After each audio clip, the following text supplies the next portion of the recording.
Today we're going to be talking about Energy Star homes, the testing, the tools, the methods, pretty much as we can talk about in the limited time that we have about Energy Star. First, let's start by saying, what is Energy Star? Energy Star is a third-party verification to prove that your home appliance, whatever you're trying to accomplish to be Energy Star, is at least 15% or better more efficient than the standard product allowed. This is done by doing above and beyond testing to your home. What we do to enhance and to prove that your home is Energy Star is by methods of testing your home, which is your envelope, bringing it into a negative pressure and testing it for leakage.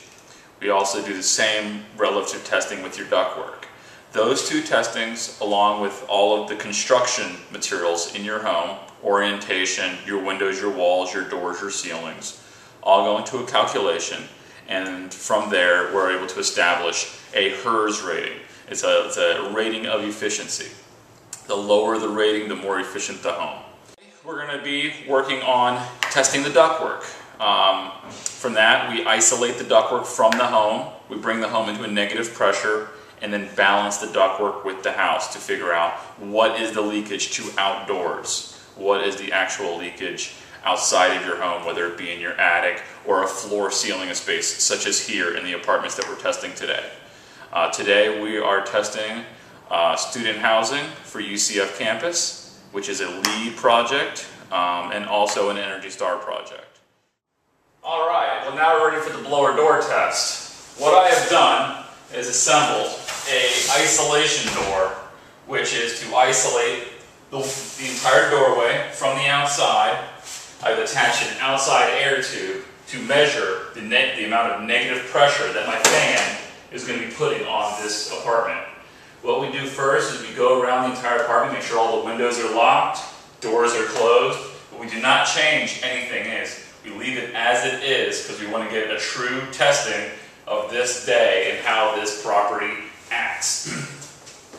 We bring this fan up to a negative 50 pascals in pressure.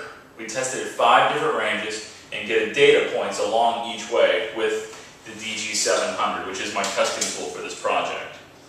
The DG700 will work for the blower door and the duct blaster. We've calculated the 5 points from the blower door test. The second step is to actually isolate the ductwork, sealing it off with this mastic tape, sealing the grills off from the actual apartment. Secondly, what we're going to do is we're going to actually set a separate fan, which is the duct blaster. This duct blaster is going to bring the ductwork into a negative pressure to equal the home, and from there we'll be able to figure out exactly how much leakage is in the ductwork. These two tests are what separates an average home from an Energy Star home. You might hear a hum behind the camera, and that's actually because it's right in front of the blower door. And now the fan is at a constant negative 25 pascals.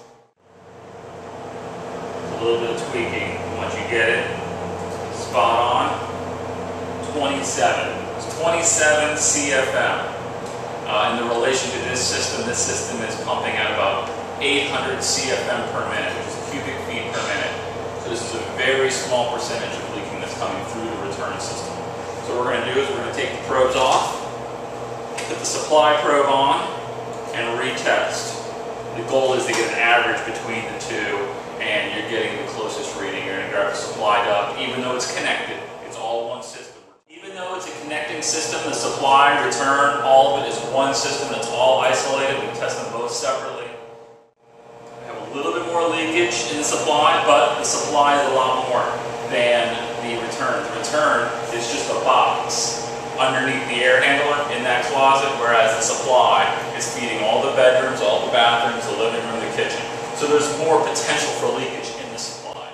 So relatively a very low number, definitely within Energy Star range. What we're going to do is we're going to put the supply and the return numbers into the program. It's going to spit out estimated percentage leakage relative to the apartment and relative to the equipment. There's parameters that everything needs to be in, but on this apartment we're falling right in line with being Energy Star.